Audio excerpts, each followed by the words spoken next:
Well, good morning. For those of you who don't know me, my name is Tyler Jagan. I'm the lead pastor here at River Run. And as was already communicated with Shauna and Nate and Caleb, today we're wrapping up our series called Shattered. This whole year, we wanted to be a church that really works on reconciliation. God's called us to be people of reconciliation, and we want to just work and get better at that. But one of the things that we've noticed is what happens in your life when you've been so shattered, so broken, so hurt, traumatized, abused, by which even the word reconciliation may even seem insurmountable or even maybe even possibly painful. So we wanted to take about 4 weeks just to kind of step back a little bit and to kind of deal with some of the really hard things of life, by which may have brought you to a place of just feeling deeply affected by trauma or abuse, where you feel paralyzed, you feel broken, and just having a hard time just even seeing straight. So we wanted to help just slow down and to really walk through God's provision and God's pathway of how he goes about healing us. And so today, with our last week, I'm super excited to have with us today, as Shauna was saying, is Garrett and Eve over from Tree of Life. And Garrett has been a friend of the River Run family for many, many years. He's been in counseling for 21 years. And then Eve here has a specialization in trauma. So they're going to help us just kind of walk through some things and also answer any questions that you may have. If you have any questions, you can go ahead and simply text the word shattered to the number 43506. And we'll get that question, and hopefully we'll have the opportunity to answer some of that. So first of all, I want to start off by just asking y'all a question. Eve, actually, let me start with you. When it comes to, when I think about our pain and our suffering, oftentimes we don't even, well, let me rephrase it this way. We're not robots. We don't just deal with something and it just rolls off of us like it's no big deal. Trauma, abuse affects us deeply and emotionally. Why is that? What makes it us so unique if that's our kind of what we experience as human beings? Well, on several different levels, that's part of our design. We were originally designed to absorb and to hear messages of affirmation and love and acceptance, and then because we are in a fallen world, in fallen bodies, in some ways, our body's functioning as it should. So when we hear messages, we remember them, and then we use that information. But when our experiences and those messages are harmful, results of sin, then what comes out is what was put in. So in a sense, our brains, our neurons, our memory networks, when events are traumatic, the memories are isolated, and so that we can continue. But so often, that keeps us stuck. And the Lord has provided opportunities for us to have healing, but sometimes we need help.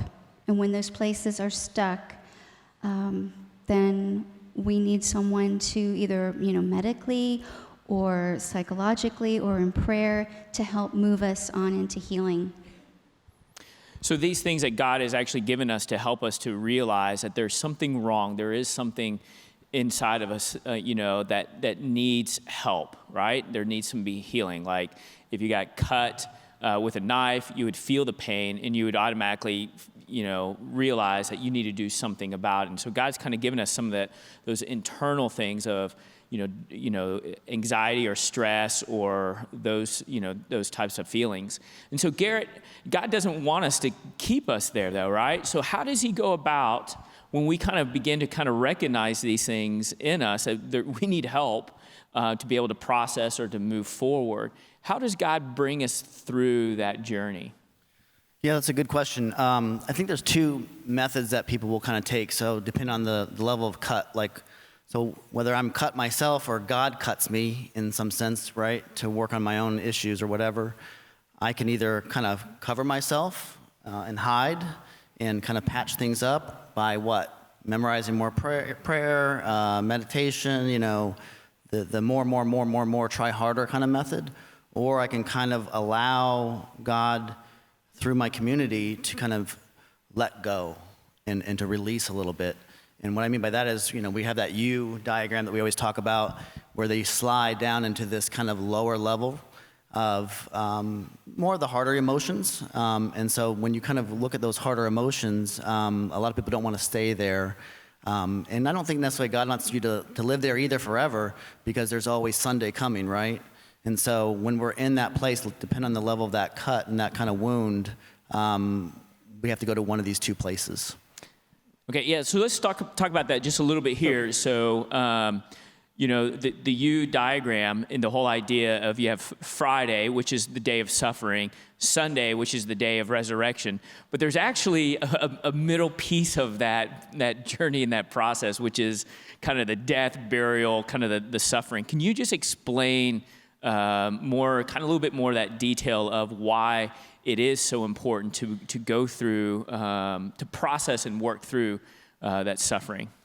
Yeah, so I mentioned in the first service that of all the Psalms, if you love Psalms, 33% of them are lament Psalms. They're a little bit darker. They're a dirge. They're sometimes even a complaint, but something a little bit more of that, what we call Silent Saturday. And Silent Saturday is the place where we don't really talk much about. We have lots of conversation about the cross and lots of conversation about the resurrection, as we should.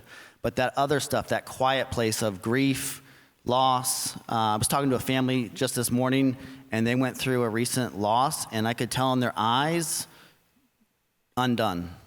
There was no words, there was no hug, there was no flowers that were going to do anything. This was the worst kind of grief. And so what are they supposed to do? I could tell in their eyes they were shattered. Me and Eve spoke with them both. And so we have to do this Silent Saturday work with safe people in a safe community that allows kind of what Eve said was validating, loving, accepting, abiding, and that kindness to that wound. Otherwise, we're going to end up going the other way, which is at the top, and you're going to make your own gospel, and you're going to cover over that you. And so if I'm no servant is greater than his master, Jesus died on the cross, but then he was separated from his Father. And people forget, that separation, I think, was even more unbearable than the actual physical wounds and torture that he went through. And so, I don't know, you have kids, when you're gone from your kids for a long period of time on a trip, you miss them. Something aches in you. Something aches in me when my kids are gone for a period of time. And so I think that's where we need to really sit with and be more comfortable with as a community. It's good.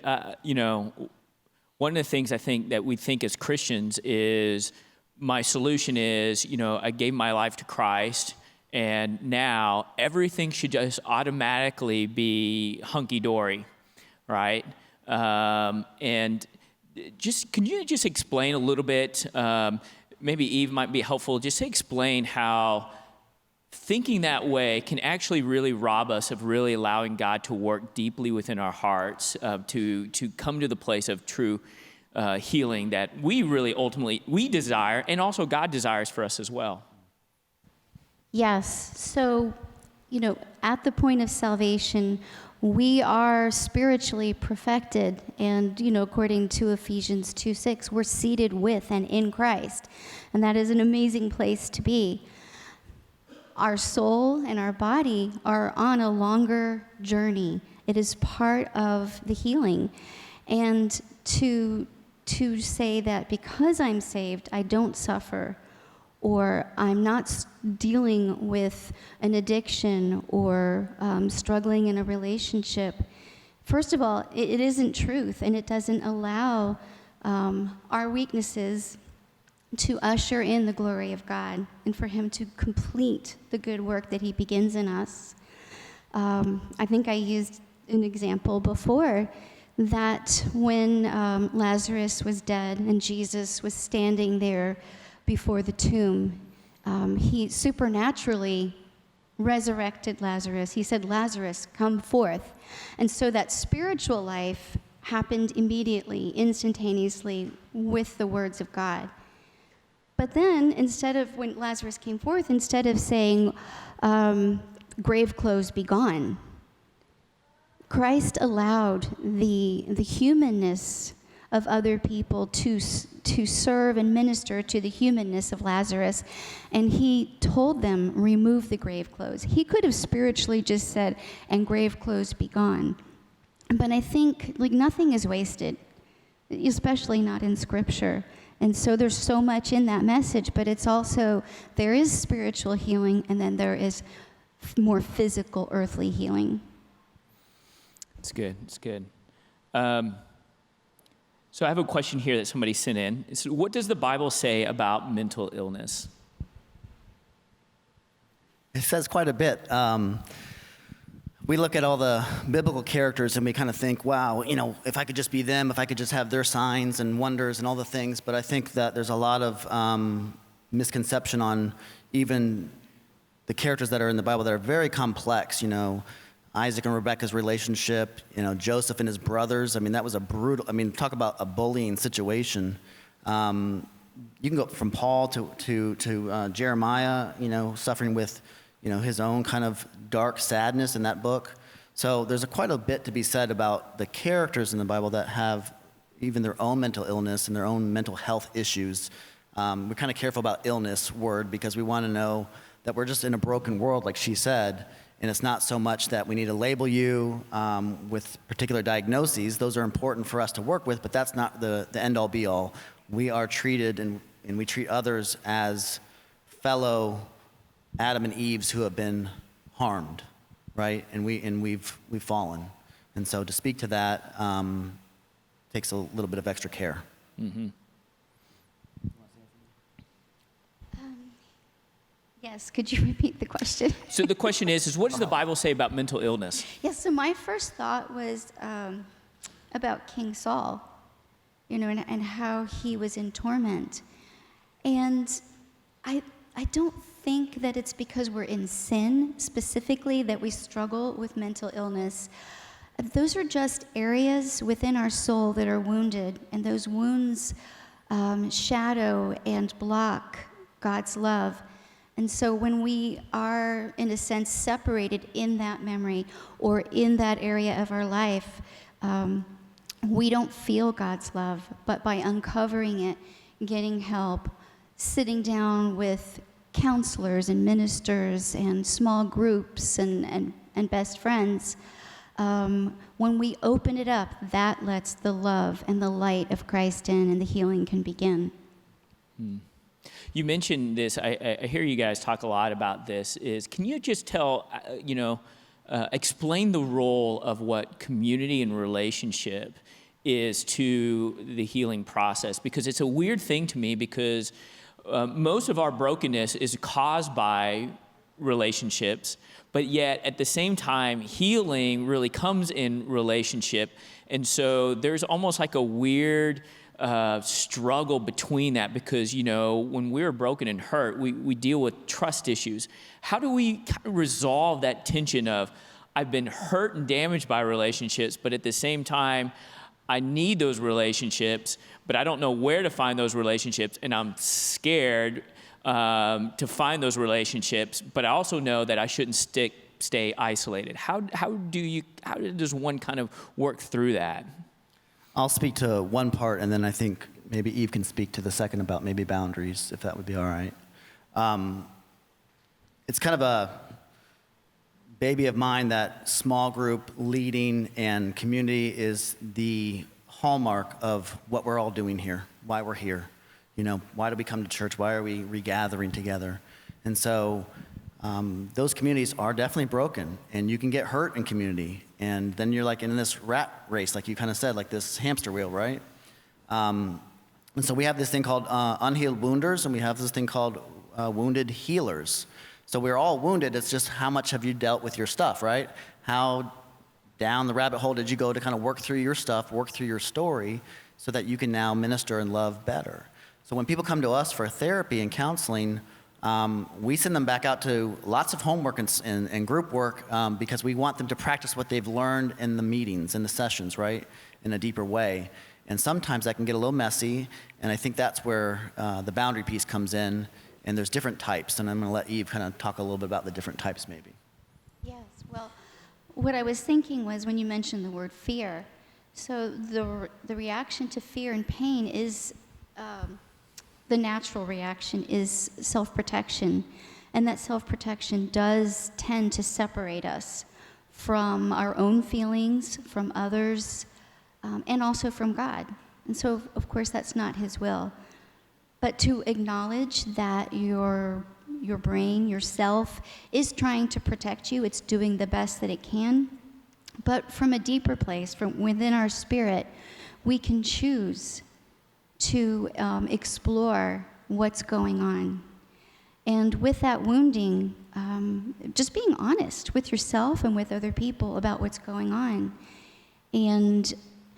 But also, like you were talking about with the boundaries, there are times when situations are unhealthy, and that you should trust yourself to know who to trust with what information. Not everybody is ready to walk through something with a friend.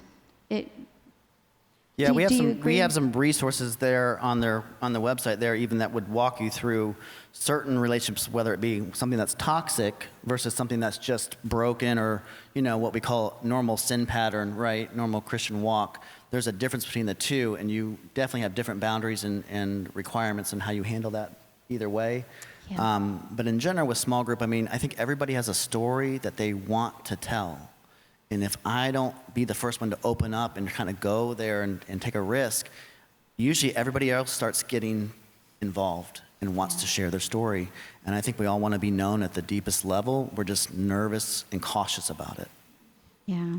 Yeah, we find that out a lot here when we do Rooted, because Rooted does that. Yes. It's an amazing thing that we'll do in the fall, where we basically, it's a 10-week journey for people to gather together and just chase after God. But one of the things is usually when everybody starts sharing their stories, it's like it's a total game changer, because it connects us to a place by which realizes that we're all broken, by which then wants us to encourage each other, right? But then also through that, though, right, the pinnacle of that, those communications, that relationships is building, the center of that relationship around Jesus Christ as the prime mover of that relationship. And even that, I find that it's very similar, is that when we're wounded and hurt, we have trust issues with God too, right, that we have to kind of process through. Yeah. I was talking to somebody the other day, and they were kind of sharing that they were, they didn't want to say it, but they were angry with God. They were frustrated with Him. And there's a lot of Psalms that kind of see David and others wrestling with this kind of emotion, right? And I think it's a normal process, and I think God kind of sees it as, I got you. If my son gets mad at me, which he can and does, let it be. Let it be so. Work it out. Let's talk it through. I'm not mad with you back. I'm here for you. I want to listen to you. I want to enter into that place with you. And I think some people get a little bit cautious about that particular emotion. And also, it's not like He doesn't know. He's more than big enough to handle our anger and wait patiently for us to be healed and back in relationship.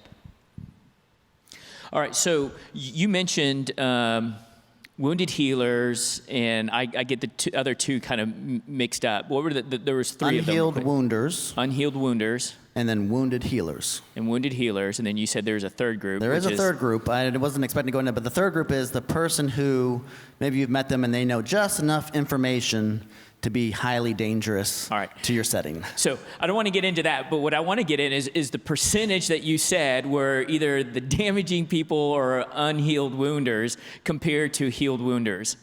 What's the majority of those?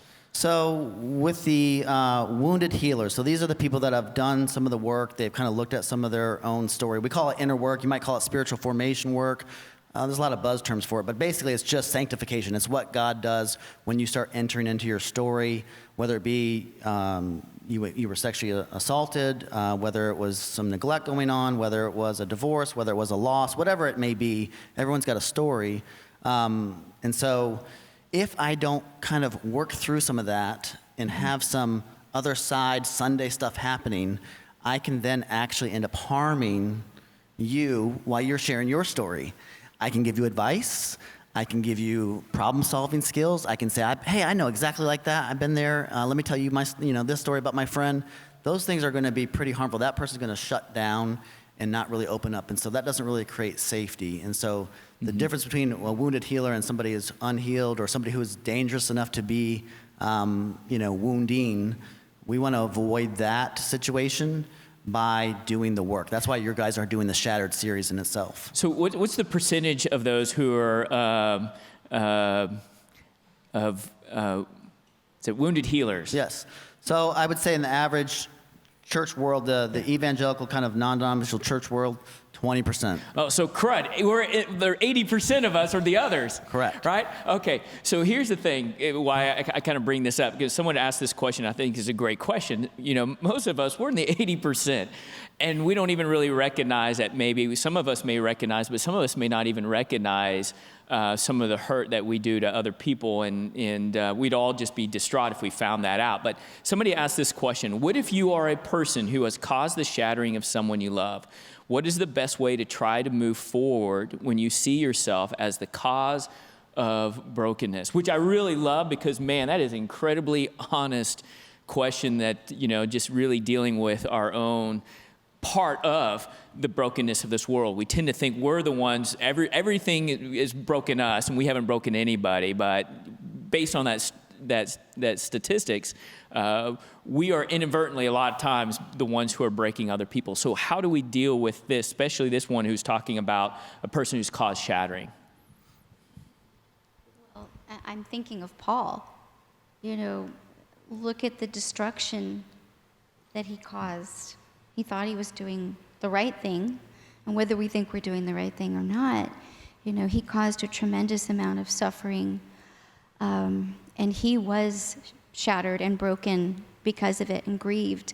And I think he continued from, what he says throughout his life. He kept saying how that the Lord had used that situation and had humbled him.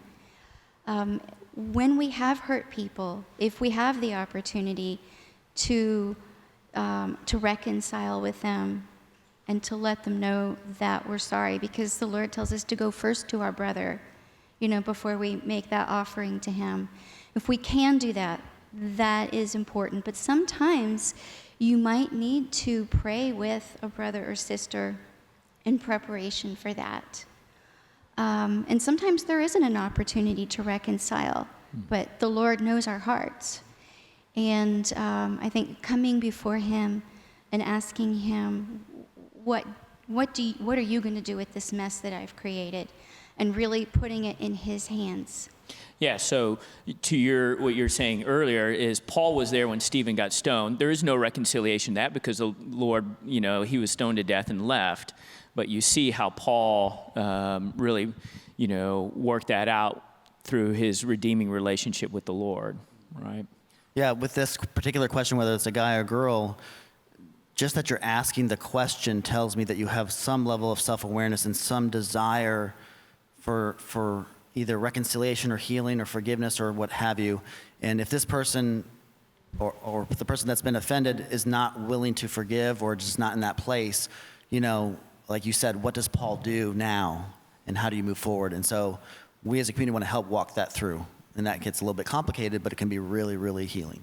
And that's probably, those are the things where you want to, talk through and process that with other people and continue, obviously, processing that with the Lord as well. Here's one. Christian community is important. So what do you do when your friends, Christian friends, are unable to walk through a process and process your trauma with you? If they can't handle it due to lack of time, energy, emotional capacity, which is a great question, because one of the things that I've always wondered is how do we help people who know somebody who's going through trauma and we have no idea what to do except to drop cliches that don't really necessarily help an individual. I think I would come from the premise of you don't need to do anything it sounds like even the question is sort of like there's a pressure to hold and carry, and the milk is going to spill because there's blood on the floor. People freak out over different types of blood, right? So being with someone is all that's required. When we're doing therapy, we're not giving tons of advice and lots of phrases and wisdoms and things like that. We're sitting with someone, kind of like when Job was suffering. He just wanted his friends to sit with him. Jesus is in the garden. He just wants his friends to sit with him and be, because this is something he has to bear. So it's not so much the pressure's on to care for this person or they're going to fall apart. It is part of our calling to love well. And if we can't love well, then there's something usually stuck in our story here that we still got to unlodge so that we can then love well. We do therapy and counseling to help people then give back love, not just to kind of look at our stuff and hang out and have a good time in therapy. There's something to it that's more gospel-oriented. So is there anything, because this person is talking about they've gone through trauma and their friends they're not able to really walk with them through that trauma. It's not their experience. They don't have the skill sets. And so how should this person go about walking that out in that relationship with their Christian friends who aren't able to help them through this? Is there any way that they can say something to their friends or encourage their friends or what not to say, or how should they walk that out with their friends? I'm going to let Eve answer part of this, but I would say that you can't teach somebody to go someplace they haven't been themselves. Meaning you can't require that of them. And so she or he is probably stuck in this place of like, how do I be around my friends and still allow myself to either grieve or work through this? And so maybe it's the time where you talk to more of a professional and you say, hey, this is what's on my plate. And I'm not sure how to discern what's going on with this and how much my community plays into that. Can you help me kind of discern whether they need counseling or not? Just can you help me discern through some of the things that I'm going through so that I know where to go and how to handle it? Do you have some thoughts? Yeah, I was thinking, God always gives us what we need. And sometimes it's readily available, and sometimes we have to search a bit for it. Like even when God provided the manna, it didn't fall in their mouths. They had to walk over and pick it up.